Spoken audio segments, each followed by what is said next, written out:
Hello there. For those who see me for the first time, my name is Sarah. I am a database designer and a web developer. Today is the day 18 of 30-day challenge of talking to the camera. And with this topic, I'm staying off the road again. So let's discuss my choice of skills that I have or want to have. In case you are watching this video on YouTube, you can find the rest of the videos on my PeerCube instance or on my website. Links to both are in the description below. So right now I am walking a bit of a weird track because at my broodberuf,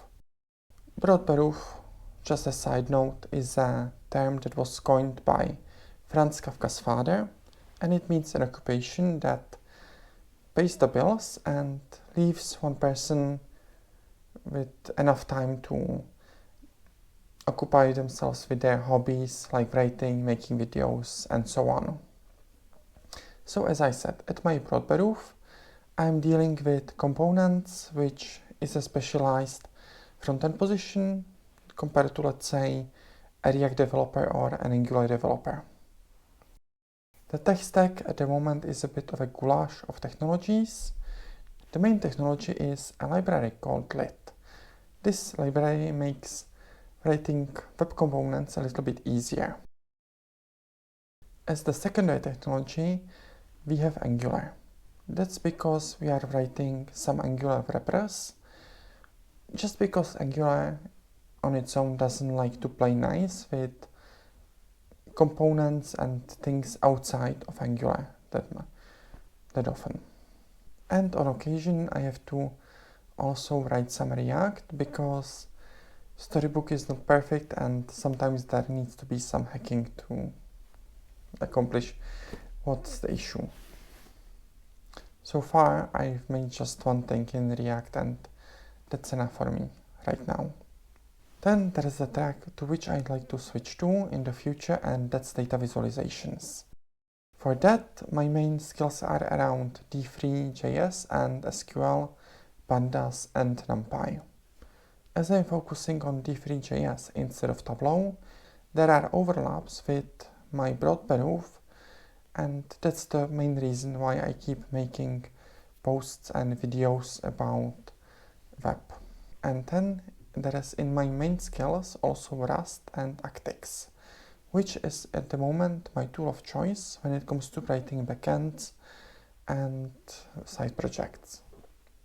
The main reason to use this combination are that I prefer statically used languages and I would like to avoid JVM and .NET. That last part might go against what I'm going to say next, because as my secondary skills I have Kotlin for Android and with Spring. It may sound like an oxymoron, but let's face it, Spring is my fallback plan if things go very bad. And as for Android, I talked about it in my previous video about why I'm dumping React Native. That leaves in the secondary tier Express.js and Tidyverse. The former is good for quick and dirty prototypes, but I probably avoid using it with JavaScript for larger projects. As for Tidyverse, it's a good set of tools and it will not hurt to keep an eye on those even if from the distance.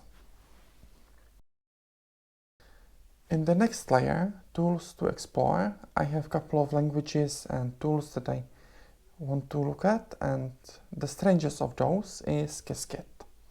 Quantum computing, web development and data visualizations, that's not something that goes instinctively together. I'm looking into Qiskit because I'm more curious what quantum computing can give us than just breaking cryptography. As for Plotly, P5.js and Svelte, these are on my list because they are often used with data visualizations, at least by other people, not by me at the moment. So I think they are worth exploring and see if they fit in my toolkit or not. And in the most outer layer, I have technologies with which I have worked before and I wouldn't mind working with them again. That's to a degree. I don't think I would make a side project in them anytime soon.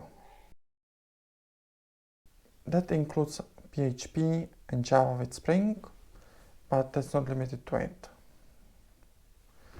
And I also have a couple of technologies with which I would like to never meet again, like React, Tailwind, and ActionScript.